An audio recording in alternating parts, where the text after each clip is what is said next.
Naging emosyonal si Luka Doncic sa ibinigay na tribute ng Dallas Mavericks at pagrespeto sa kanyang mga nagawa sa franchise nito.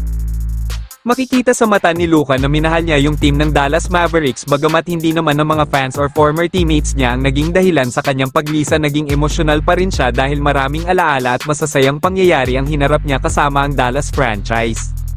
Na-draft si Luka Doncic ng Atlanta Hawks bilang 3rd overall pick ng 2018 NBA Draft at sa gabing iyon direktang napunta siya sa Dallas Mavericks kapalit ni Trae Young na number 5 sa draft class.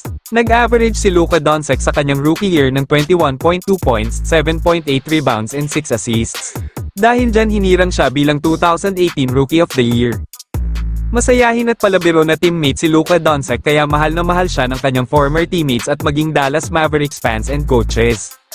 Nadala rin niya ang Dallas Mavericks sa finals kaya masakit para sa kanya at sa mga Dallas fans nang mabalitaan na na-trade siya papuntang Los Angeles Lakers kapalit ni Anthony Davis.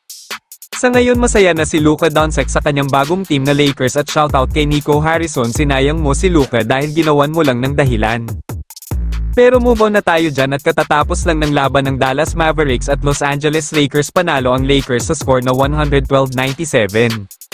Nagtala si Luka Doncic ng big 45 points, 8 rebounds, 6 assists na nagpapakita na mali ang naging desisyon ng general manager ng Dallas na i-trade siya. Sa tingin nyo mga boss, magagawa ba ni Luka Doncic na madala sa NBA Finals ang Los Angeles Lakers?